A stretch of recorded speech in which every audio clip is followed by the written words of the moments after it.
নমস্কার বন্ধুরা, আমার চ্যানেলে আপনাদের সবাইকে স্বাগত।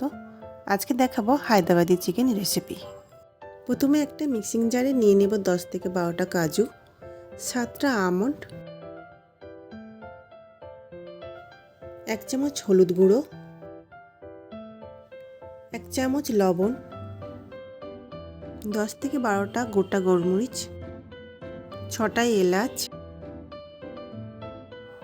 1 চামচ লঙ্কার গুঁড়ো, 2 চামচ কাশ্মীরি লঙ্কার গুঁড়ো, আদা কুচি, রসুনের কোয়া, 1 চামচ ধনিয়া গুঁড়ো, 1 চামচ গোটা জিরা, 2 চামচ টমেটো সস,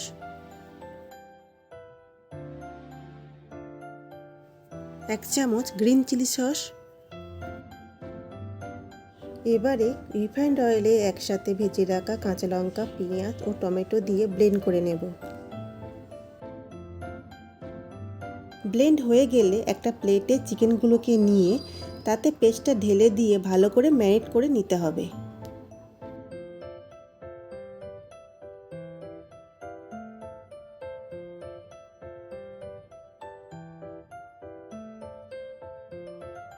ম্যারিনেট করা হয়ে গেলে 1 কাপ রিফাইন্ড অয়েল দিয়ে উপর থেকে ধনিয়া পাতা কুচি ছড়িয়ে আবারও মাখিয়ে নেব।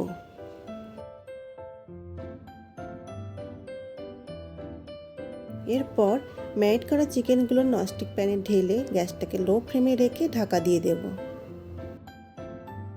5 থেকে 7 মিনিট অন্তর আমাদের কিন্তু ঢাকনা খুলে চিকেনগুলোকে সেদ্ধ হওয়া পর্যন্ত নাড়াতে থাকতে হবে, যাতে মশলাগুলো ধরে না যায়।